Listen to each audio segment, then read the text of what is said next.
오늘 말씀의 제목은 율법의 저주와 구원받는 경험입니다.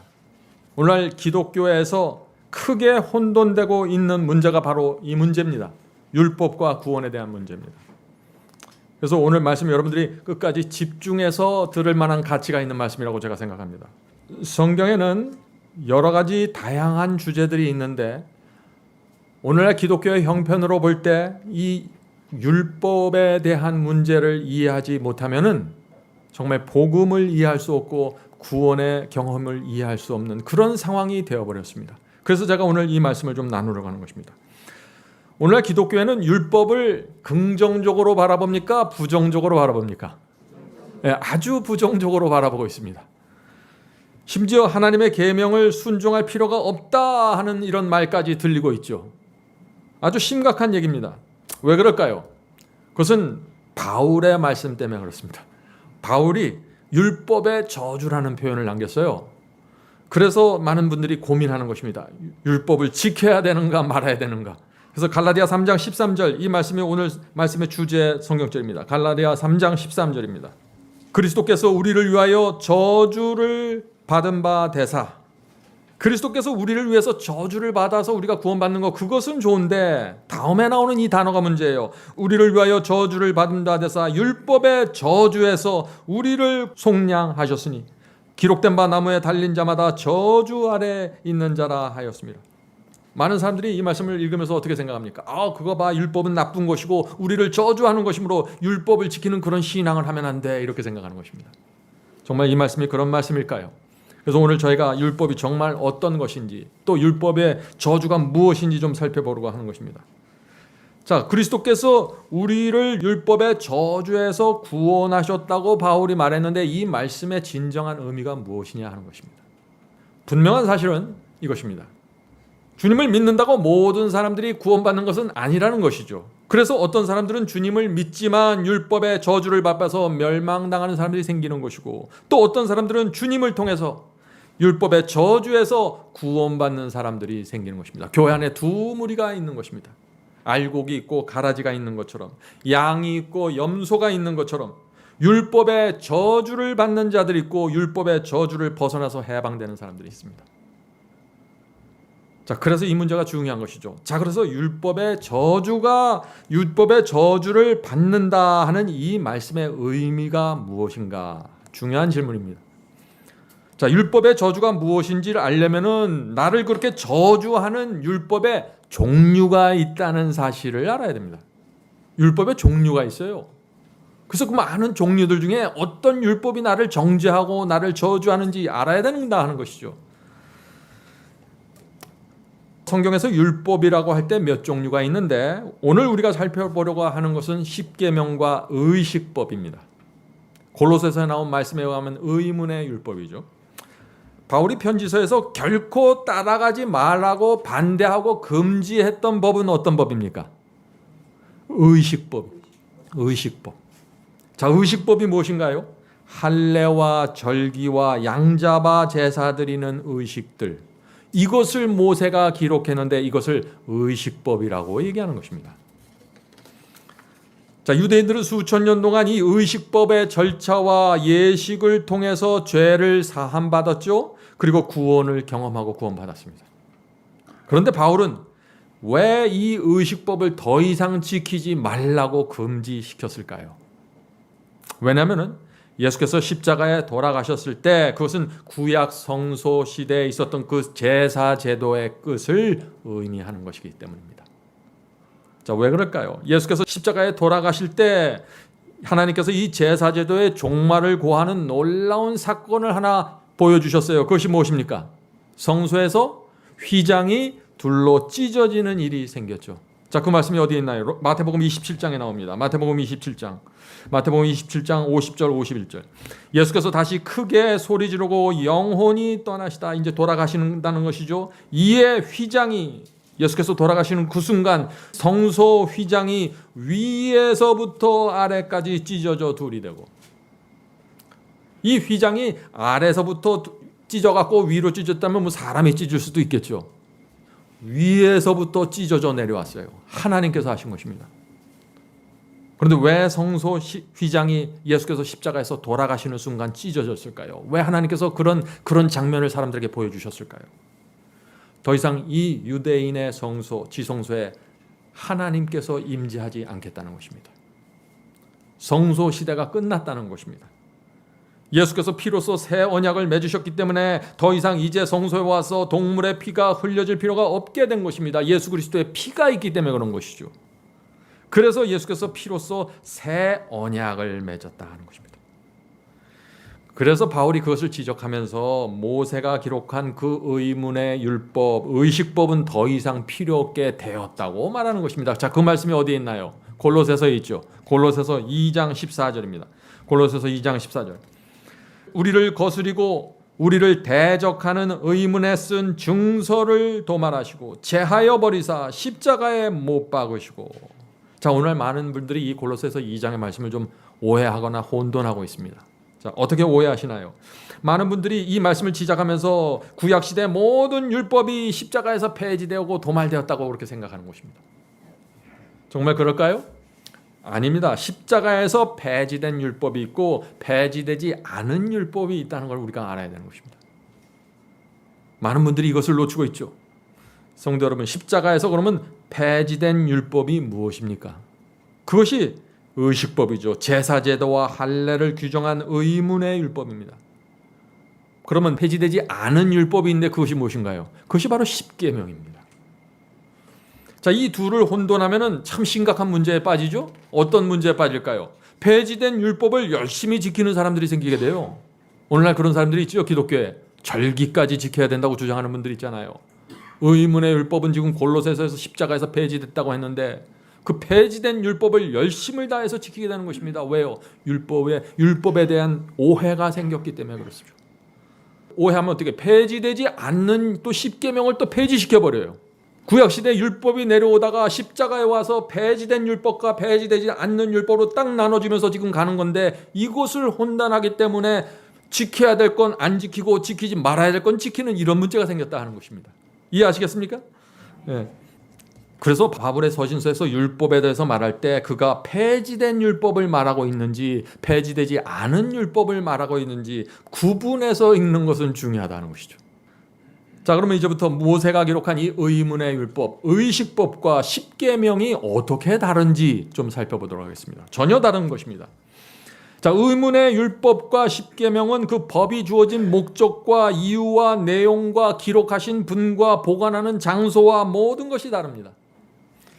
십계명은 누가 기록하셨습니까? 하나님께서 당신의 손으로 두 돌비에 기록하셨죠. 십계명은 도덕법입니다. 인간의 양심을 지배하는 법입니다. 그래서 십자가에서 폐지될 수 없는 것이에요. 하나님께서는 십계명을 지성소 어디에 보관하라고 그랬어요? 법궤 안에다가 보관하라고 그랬습니다. 자, 의문의 율법, 이 의식법은 모세가 절기들과 성소 의식에 대해서 기록한 법인데 이 법은 어디에 기록되어 있어요? 두루마기에 기록됐습니다. 두루마리에. 예? 하나님께서 그것을 지성소 어디에 두라고 그러셨어요? 법궤 밖에 두라고 했습니다. 그래서 장소와 내용과 다 달라요, 이게. 야고보는 이 십계명을 뭐라고 불렀죠? 최고의 법이라고 불렀습니다. 그런데 바울은 골로새서 2장에서 이 의문의 율법을 어떻게 뭐라고 불렀어요? 십자가에서 도말되고 폐해졌다고 말하는 것입니다. 그래서 이 의문의 율법과 십계명은 전혀 다른 법입니다. 그래서 이것을 혼돈할 때 완전히 복음을 오해하게 되는 것이죠. 자, 이제 십계명과 의문의 율법이 어떻게 다르다는 걸 여러분들이 이해하셨습니까? 네. 자, 또 바울은 이 십자가에서 폐지된 이 의문의 증서, 의식법을 가리켜서 그림자라고 불렀습니다. 왜 의식법을 그림자라고 했을까요? 그림자가 있다는 것은 무엇을 뜻하는 것입니까? 그림자가 있다는 것은 그림자를 만드는 원형이 있다는 것입니다. 어떤 물체가 있어야 그림자가 생기니까요. 자, 그래서 할례와 제사와 또 절기 같은 이런 의식법들이 그림자라면은 그것들의 원형이 무엇입니까? 예수 그리스도를 말하는 것이죠. 자, 그 말씀이 골로새서 2장 17절에 나옵니다. 골로새 2장 17절입니다. 이것들은 의식법들은 장래일의 그림자이니 몸은 원형은 그림자를 만드는 이 몸 원형은 누구요? 그리스도니라. 그래서 그림자는 의식법들이고 이 몸은 그리스도라 하는 것입니다. 자, 바울이 이 의식법을 장래일의 그림자고 예수께서 그리스도께서 이 몸이 원형이 된다고 했는데, 자, 이 말씀이 무슨 뜻입니까? 원형이 오면은 그림자가 사라진다는 것입니다. 성도 여러분, 양의 피가 흘려지고 구약시대 제사를 지내고 구약시대 희생 제물이 바쳐졌지만 그 모든 것은 무엇을 상징하는 것이에요? 원형이신 그리스도의 죽음과 속죄를 바라보도록 인도하는 것들이었습니다. 그들은 양을 잡으면서 구약시대 양을 잡으면서 장차 올 메시아를 바라보는 것입니다. 그 메시아를 믿음으로 받아들이면서 양을 죽이는 것입니다. 그리스도께서 피를 흘리고 돌아가셔서 완전한 대속물이 되자 그 다음부터 이 그림자들이 사라지기 시작하는 것입니다. 할례가 필요 없게 됐고 절기와 양들을 잡아서 제사 드리는 모든 의식들이 더 이상 필요 없게 된 것이죠. 그래서 여러분들이 오늘날 교회에 올 때 또 양을 잡지 않잖아요. 성소에 가서 무슨 의식을 하지 않잖아요. 왜 그래요? 그림자에서 폐지됐기 때문에 그런 것입니다. 자, 이제 질문을 제가 하나 드리겠습니다. 자, 그렇다면 오늘날 기독교에서 왜 율법을 지킬 필요가 없다는 복음이 크게 퍼져나가고 있습니까?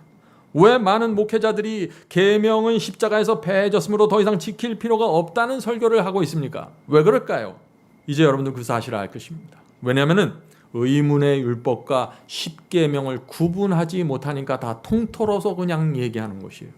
그래서 어떤 때는 폐하여진 율법을 폐하지 않은 것처럼 말하고 폐하여지지 않은 것을 폐하는 것처럼 말하는 것이 오늘날 기독교 형편이라는 것입니다. 그래서 많은 사람들이 혼돈하는 것이에요.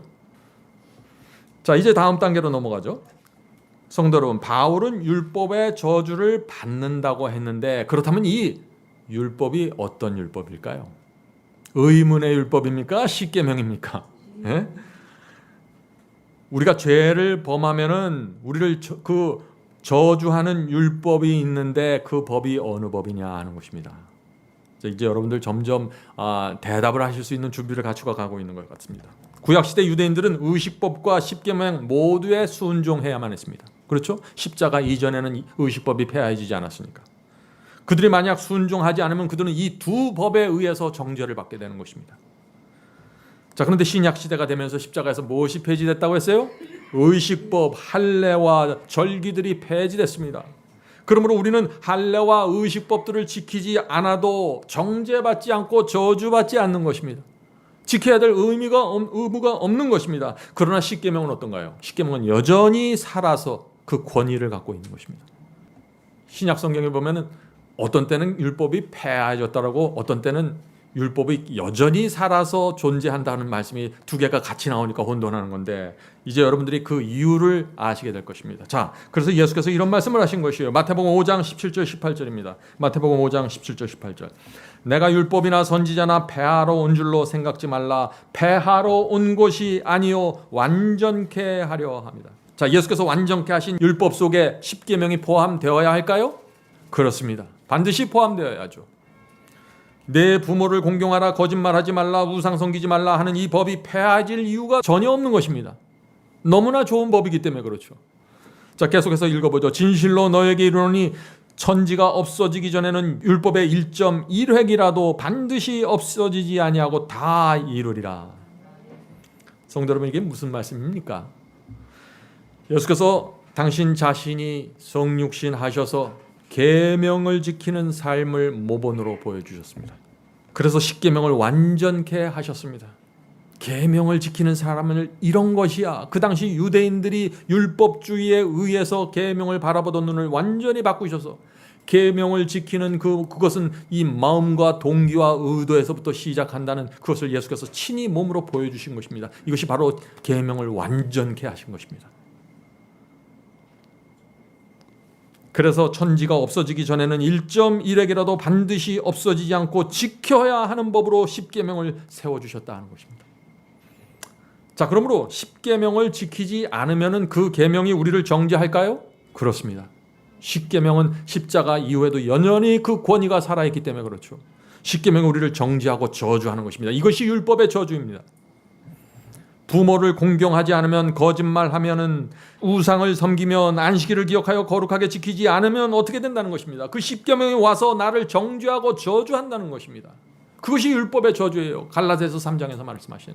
만약 오늘날 이 진리가 정확하게 이 기독교에 선포된다면 어떤 일이 생길까요? 이 기독교의 전체가 뒤집히는 것입니다. 엄청난 일이 생길 수밖에 없는 것입니다.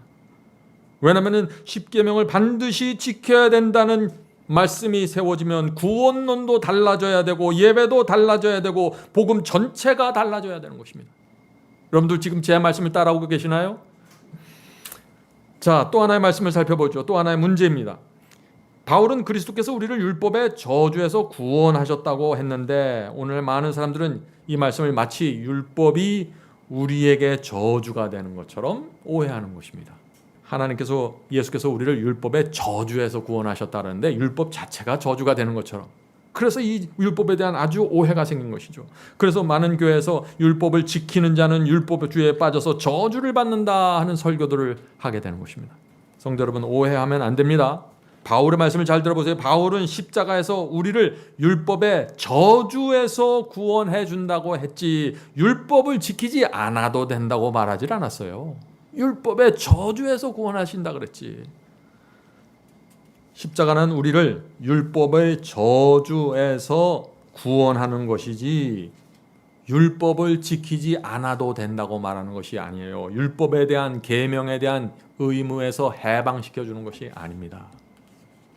십자가에서 예수께서 돌아가셨다고 해서 거짓말해도 되나요? 십자가에서 예수께서 돌아가셨다고 해서 간음해도 됩니까? 우상을 섬겨도 되나요? 아니죠. 십자가를 정말 알고 그분의 사랑에 감동받으면 그런 것들을 안 하게 되는 것이죠. 십자가를 통해서 계명을 지킬 수 있는 마음을 받게 되는 것입니다. 자연히. 그러므로 정확하게 말하면 율법을 지키지 않는 사람이 저주받는 것이고 율법을 지킨 사람이 저주받는 것이 아니에요. 이해하시겠습니까? 예.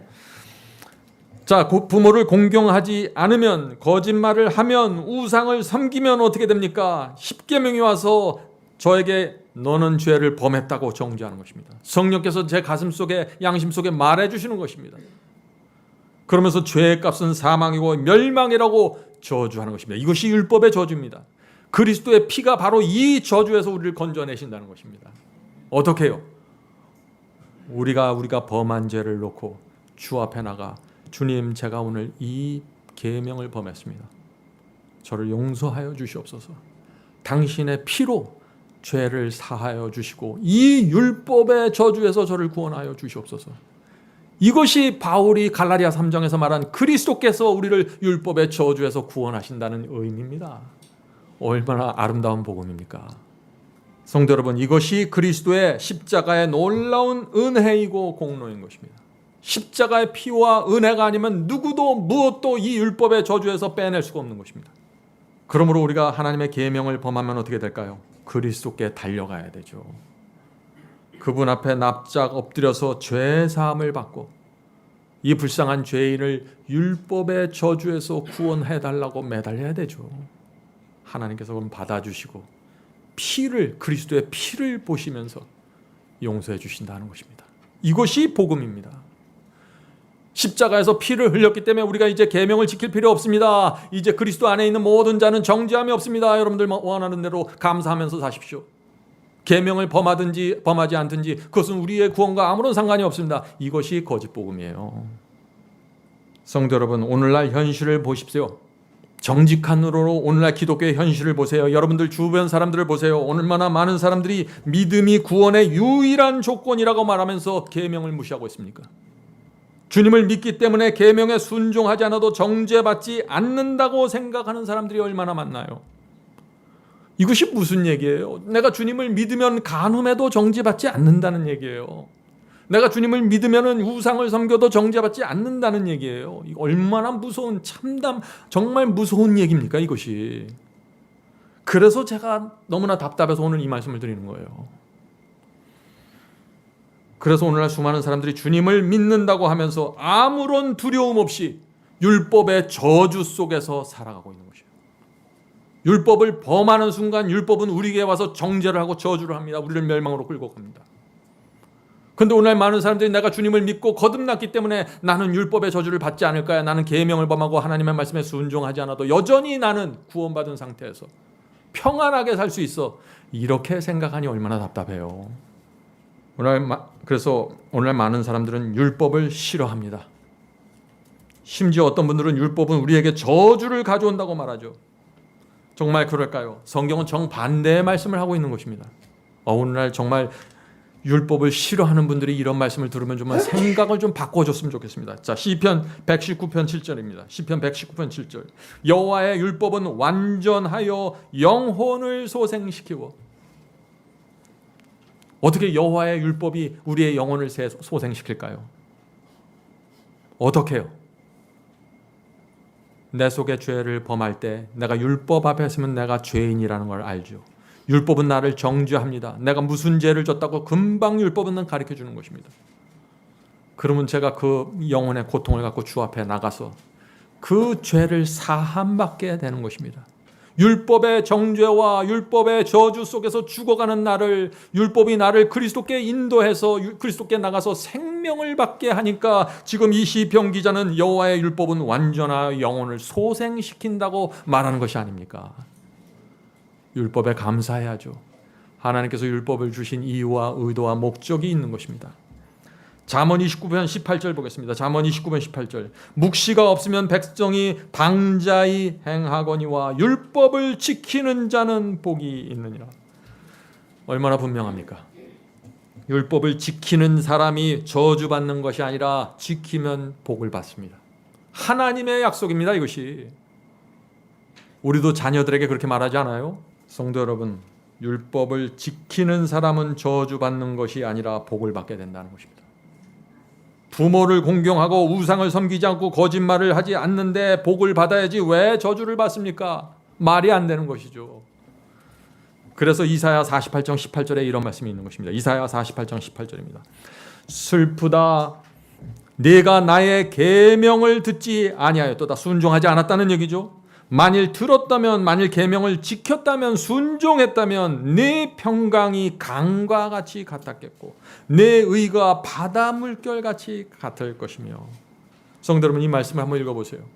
이것이 저주처럼 들리십니까? 아니죠. 이 이사야 선지자는 계명을 지키는 삶을 살아야 평강이 강처럼 유유하게 흘러간다는 것입니다. 내 영혼 속에서. 계명을 지켜야 의로움이 바다 물결처럼 우리 속에서 넘실거리게 된다는 것입니다. 얼마나 풍요롭고 아름다운 삶입니까? 많은 분들이 이런 말씀을 제가 읽으면 많은 분들이 이렇게 그거 목사님 구약 성경 말씀 아니에요. 구약 성경은 그리고 신약 성경을 봐야죠, 우리가. 저는 왜 그런 사상을 갖고 있는지 모르겠어요. 그럼 구약 성경 떼어서 버리고 다니시든지 해야지. 예? 그러면 신약 성경 보죠. 그러면 신약 성경에 뭐라고 되어 있는지. 바울의 말씀을 보겠습니다. 바울도 율법에 대해서 아주 좋게 설명합니다. 로마서 7장 12절입니다. 로마서 7장 12절. 이로보건대 율법도 거룩하며 계명도 거룩하며 의로우며 선하도다. 이제 어떻게 하시겠어요? 신약 성경까지 이런 말씀하고 있는데 폐하여진 율법이 있고 지켜야 될 율법이 있는데 그 지켜야 될 율법 이 10계명은 바울의 말씀처럼 지금도 의롭고 거룩하며 선하다는 것입니다. 모세는 죽음을 앞두고 이스라엘의 제사장들에게 중요한 말씀을 남깁니다. 자, 그 말씀이 어디에 있을까요? 신명기에 있겠죠. 가나안에 들어가기 직전에 이 마지막 호소를 하는 것입니다. 신명기 27장 9절 10절입니다. 신명기 27장 9절부터 10절. 모세가 레위 제사장들로 더불어 온 이스라엘에게 고하여 가로되 이스라엘아 잠잠히 들어라. 오늘날 너희가 하나님 여호와의 백성이 되었으니 너희가 이제 백성이 되었어. 하나님의 백성이 되었으니 그런즉 네 하나님 여호와의 말씀을 복종하여 내가 오늘날 네게 명하는 그 명령과 규례를 행할지니라. 모세가 무엇을 말합니까? 이제 너희가 하나님의 백성이 되었지 않니? 그러니 이제는 여호와의 말씀에 복종하고 계명을 지켜야 한다고 호소하는 것입니다. 그런데 오늘 많은 사람들이 이 모세의 생각과 다른 생각을 갖고 있어요. 어떤 생각을 갖고 있습니까? 이제 우리가 거듭나서 하나님의 자녀가 되었기 때문에, 구원받았기 때문에 이제 우리는 더 이상 계명에 묶이지 않아도 됩니다 라고 생각하는 것이죠. 그런 사람들은 모세와 등지고 살아야 돼요. 그런 사람들이 신명기의 그 광야 생활을 모세와 함께 했다면 정말 엄청난 문제에 빠졌을 것입니다. 또 어떤 분들은 이런 말을 합니다. 물론 하나님의 말씀과 계명에 순종하는 것이 좋습니다. 왜냐하면 순종하지 않으면 기도가 잘 안 되고 마음이 불편하니까요. 그러나 어떤 경우에도 구원은 잃어버릴 수 없습니다. 이렇게 얘기합니다. 어떤 경우에도 율법의 저주를 받지 않게 된다. 내가 거듭나고 주님을 믿으면 내가 율법을 10계명을 범하는 삶을 살지라도 그 저주를 받지 않고 정죄를 받지 않는다는 것이죠. 마음은 불편해질 수 있어도. 참 그런 분들은 성경을 다시 봐야 됩니다. 차근차근 다시 보세요. 하나님께서 이 율법을 갖고 어떻게 백성들을 인도하는지. 오늘 말씀을 그런 분들은 꼭 끝까지 들어보시길 제가 간절히 바랍니다. 모세는 이 신명기 28장에서 한 장 전체에서 아주 단순한 메시지를 줍니다. 순종하면 복을 받고 불순종하면 저주를 받는다는 것입니다. 그것이 에덴 동산에 있었던 얘기 아니에요? 처음부터 하나님께서 그것을 선포하시고 시작하신 것입니다. 신명기 28장 65절부터 68절에 이 불순종하는 사람들에게 임하는 저주를 이렇게 설명합니다. 아주 특별한 저주를 얘기하고 있습니다. 신명기 28장 65절부터 68절. 그 열국 중에서 내가 평안함을 얻지 못하며, 자, 순종하지 않고 불순종하면 평안함이 없다는 것입니다. 내 발바닥을 쉴 곳도 얻지 못하고 오직 여호와께서 거기서 너의 마음으로 떨고 눈으로 새하고 정신으로 산란케 하시니. 성도 여러분, 이 사람의 모습이, 이 불순종하는 사람의 모습이 보입니까? 말씀에 불순종하고 내가 알고 있는 지켜야 한다는 사실을 알면서 지키지 못하는 삶을 살아갈 때 마음이 어떻게 돼요? 내 속에 있는 그 고집과 순종하지 않는 그 완악한 마음 때문에 영혼의 평안이 사라진다는 것입니다. 그러면서 성령의 호소를 듣기 때문에 또 괴로운 것이죠. 마음의 평안이 없습니다. 어디를 가나, 내 발길이 어디 가나 발바닥이 편할 날이 없어요. 마음이 안정을 취하지 못합니다. 불순종은 그래서 우리의 몸과 마음과 정신의 쉼을 빼앗아 버리는 것입니다. 이것이 율법이 주는 저주입니다. 66절 보겠습니다. 내 생명이 의심나는 곳에 달린 것 같아서 주야로 두려워하며 내 생명을 확신할 수 없을 것입니다. 불순종하는 사람들이 어떻게 돼요? 불순종하는 사람들은 사고나 사망이나 질병이 날 때 두려워합니다. 불안해합니다. 왜 그럴까요? 내가 주의 말씀에 순종하고 있지 않다는 사실을 알기 때문이죠. 내가 성령의 음성을 외면한다는 사실을 알기 때문에 두려워하는 것입니다. 제가 한 번은 비행기를 타고 미국을 가는데요. 그때 갑자기 에어파켓이나 어떤 바람의 기류가 변하면서 이 비행기가 심하게 요동쳤어요. 그랬더니 그 비행기에 있는 사람들이 딱 두 무리로 나눠지더라고요. 불안해하는 사람과 조용히 기도하는 사람들로. 왜 그럴까요? 불순종의 저주입니다. 자, 계속해서 68절에도 두려운 말씀이 있습니다. 불순종하는 사람들에게 무슨 문제가 빠지는지. 68절입니다. 하나님께서 너를 배에 실으시고 전에 내게 구하여 이르시기를 내가 다시는 그 길을 보지 아니하리라. 자, 이 말씀이 무슨 뜻입니까? 여호와께서 말씀에 순종하지 않고 따라오지 않는 자들은 지금 어떻게 하시겠다는 것이에요? 배를 태워서 돌려보내겠다는 거예요. 다시는 그들이 돌아올 수 없는 곳으로 보내겠다는 것입니다. 얼마나 두려운 말씀입니까? 자, 계속해서 읽어보죠. 네가 다시는 그 길을 보지 아니하리라. 하시던 그 길로 너를 애굽으로 끌어가실 것이라. 거기서 너희가 너희 몸을 대적에게 노비로 팔려 하나 너희를 살 자가 없느니라. 노비로도 받아주지 않는 사람들로 돼버리는 거예요. 무슨 뜻입니까? 이 말씀이 이스라엘 백성에게 지금 하시는 말씀입니다. 이 속에는 이스라엘의 제사장들이 있었어요. 이 속에는 거듭난 사람들도 있었습니다. 이스라엘 백성이 하나님의 놀라운 능력을 통해서 애굽을 떠나서 홍해를 건너서 광야로 들어가서 구원을 받았습니다. 지금 구원받은 사람들에게 하는 얘기예요. 그 백성이 지금 가나안 바로 앞에 서 있는 것입니다. 신명기는 가나안 바로 앞에서 주시는 말씀이죠. 자, 그런데 하나님께서 그 백성을 다시 애굽으로 돌려보내서 노예로 만드시겠다는 거예요. 그런데 애굽 사람들이 너희를 사지도 않을 거야, 그렇게 말씀하시는 거예요. 성도 여러분, 이것이 바로 불순종의 저주입니다. 저와 여러분이 가나안 바로 앞에 서 있을지라도 하나님의 말씀에 순종하지 않는 삶을 살면은 다 허사라는 것입니다. 하나님께서 그들을 배에 태워서 다시 애굽으로 돌려보내시겠다는 것이에요. 순종과 불순종이 그렇게 가벼운 문제가 아닙니다. 믿기만 하면 다 되는 것이 아니에요. 그런데 하나님께서 이렇게 홍해를 가르시고 광야를 지나서 지금 이 가나안 바로 앞까지 왔는데 왜 그 백성을 애굽까지 다시 돌려보내실까요? 이사야 29장 13절 이 말씀 때문에 그러는 거예요. 이사야 29장 13절. 주께서 이르시되 이 백성이 입으로는 나를 가까이하며 입술로는 나를 공경하나 그들의 마음은 내게서 멀리 떠났나니. 마음 때문에 그런 거예요. 마음 때문에. 입으로 말하는 것은 소용이 없습니다. 마음의 진실함이 중요한 것이죠. 마음의 진실하면 순종하게 되니까. 성도 여러분, 지금 제가 무엇을 말하는 것입니까? 홍해를 건너서 구원받은 사람도 광야를 지나 가나안 앞에 서 있는 사람일지라도 신앙이 입에서 끝나고 그 마음이 순종으로 이어지지 않으면 다시 애굽으로 돌아가서 노예로 팔린다는 것입니다. 이것이 불순종의 저주입니다. 누가 한번 구원받으면 영원히 구원이 개런티 된다고 말하나요? 성경 어디에도 그런 말씀은 없는 것입니다. 오늘 많은 사람들이 이 불순종의 저주를 묻기 때문에 어떻게 말합니까? 예수 믿고 거듭났다고 말하면서 멸망으로 돌아가는 것입니다. 나는 작년 몇 월 며칠에 구원받았습니다 말하는데 불순종의 저주 속에서 살아가는 것이에요. 지금 기독교 전체에서 무서운 일이 벌어지고 있습니다. 여러분들 그 모습을 보셔야 됩니다.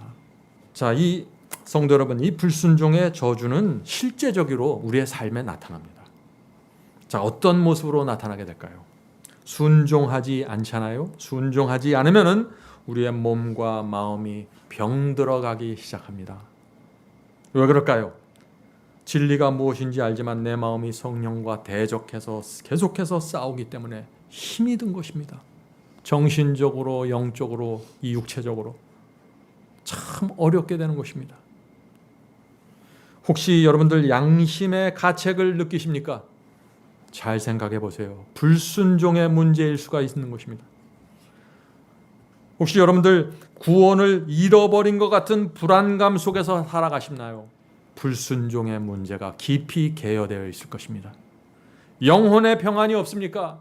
불순종의 문제입니다. 열심히 선을 베풀고 전도하는데 이상하게 자꾸 정죄를 받는 느낌이 드나요? 불순종의 문제가 있는 것입니다. 하나님의 말씀에 순종하지 않으면서 떡을 돌리고 선교를 하고 책을 돌리는 것입니다. 저는 그런 분들을 많이 봤습니다. 주님을 영접했는데 믿음에 대한 확신이 없습니까? 불순종의 문제입니다. 성령께서 여러분 마음속에 확신을 주질 못하는 것이에요. 이유 없이 마음이 괴롭고 불편하십니까? 이런 분들은 혹시 내가 알면서 순종하고 있는 것이 없는지 살펴보아야 합니다. 그런 것들이 없는데 괜히 마음이 불편하다. 그럴 때는 믿음으로 하나님께 나가서 도움을 구하십시오. 그것은 죄와 상관없이 이루는 단순한 감정의 어두움이기 때문에 그런 것입니다. 성도 여러분, 아무리 나는 구원받았다고 고백할지라도 불순종은 실제적으로 내 영과 혼과 몸 전체에 영향을 주면서 무너뜨려가는 것입니다. 내가 말하고 고백하는 건 상관없이 이것은 실제적으로 내 정신 속에서 양심 속에서 이루어지는 거기 때문에 결국은 나에게 큰 해를 끼친다는 것이죠.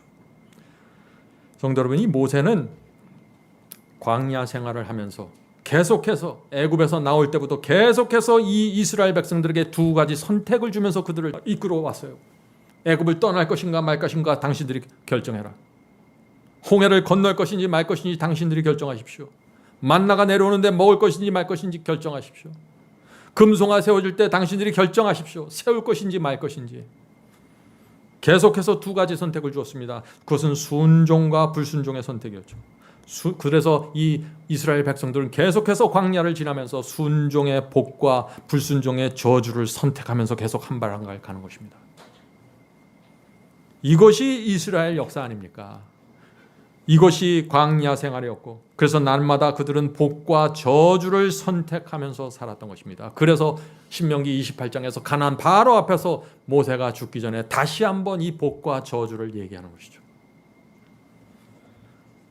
저와 여러분도 마찬가지입니다. 날마다 둘 중에 하나를 선택하면서 살아가는 것입니다.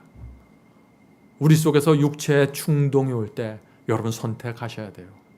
내가 이 충동대로 내 감정을 부리고, 내가 충동대로 돈을 사랑하고, 내 충동대로 저 사람과 싸우고, 충동대로 원수를 갚을 것인지, 아니면 내가 주의 성령을 붙잡고 복의 길로 갈 것인지. 중요한 얘기입니다. 자, 이제 질문 하나 드리겠습니다. 왜 순종하면 복을 받고 불순종하면 저주를 받게 될까요? 하나님께서는 우리를 기복신앙으로 사람들을 끌어모아서 이끌어가는 분이 아닌 것을 우리가 아는데 왜 순종하는 사람들만 구원받게 됩니까? 하는 질문입니다. 믿기만 하면 다